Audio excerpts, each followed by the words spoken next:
സദസ്സിന് വന്ദനം. ഇന്ന് ഒക്ടോബർ 2 മഹാത്മാഗാന്ധിയുടെ ജന്മദിനം. ജാതിമത ഭേദമില്ലാതെ എല്ലാവരും ഇന്ന് ഗാന്ധിജിയെ ഓർക്കുന്നു. ഈ ദിനത്തിൽ ഗാന്ധിജിയുടെ ജീവിതവും മഹത്വചനങ്ങളും നാം ഓർക്കുന്നു. 1869 ഒക്ടോബർ 2 ഗുജറാത്തിലെ പോർബന്ദറിൽ പുത്ലിബായിയുടെയും കരംചന്ദ് ഗാന്ധിയുടെയും മകനായി അദ്ദേഹം ജനിച്ചു. മോഹൻദാസ് കരംചന്ദ് ഗാന്ധി എന്നാണ് അദ്ദേഹത്തിന്റെ മുഴുവൻ പേര്. നമ്മൾ സ്നേഹപൂർവ്വം അദ്ദേഹത്തെ ബാപ്പുജി എന്ന് വിളിക്കുന്നു. ബ്രിട്ടീഷുകാർക്കെതിരെ പോരാടി സ്വാതന്ത്ര്യമെന്ന ഓരോ ഭാരതീയരുടെയും അവകാശം അദ്ദേഹം നമുക്ക് നേടിത്തന്നു. നിസ്സഹകരണം, സത്യാഗ്രഹം, അഹിംസ എന്നീ ആശയങ്ങൾ അദ്ദേഹം നമുക്ക് പകർന്നു തന്നു.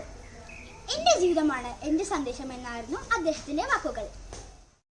വളരെ ലളിതമായ ജീവിതമാണ് അദ്ദേഹം നയിച്ചിരുന്നത്. സ്വയം നൂലുണ്ടാക്കിയ വസ്ത്രമാണ് അദ്ദേഹം ധരിച്ചിരുന്നത്. എൻ്റെ സത്വാന്വേഷണ പരീക്ഷണങ്ങളാണ് അദ്ദേഹത്തിൻ്റെ ആത്മകഥ. പിന്നീട് 1948 ജനുവരി 30 നാഥുറാം വിനായക ഗോഡ്സെ എന്ന മതഭ്രാന്തന്റെ വെടിയേറ്റ് അദ്ദേഹം മരണം വരിച്ചു.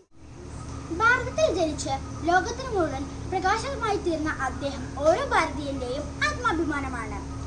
ഈ ഗാന്ധി ജയന്തി ദിനം നാം അന്താരാഷ്ട്ര അഹിംസാ ദിനമായി ആചരിക്കുന്നു. നിർമ്മലമായ സ്നേഹം കൊണ്ട് നേടിയെടുക്കാൻ കഴിയാത്തതായി ഒന്നും ഈ ലോകത്തില്ല എന്ന് നമുക്ക് കാണിച്ചു തന്ന ബാപ്പുജിയുടെ ഓർമ്മകൾക്ക് മുൻപിൽ എൻ്റെ പ്രണാമം. ഒരിക്കൽ കൂടി എല്ലാവർക്കും ഗാന്ധി ജയന്തി ആശംസകൾ. നന്ദി, നമസ്കാരം.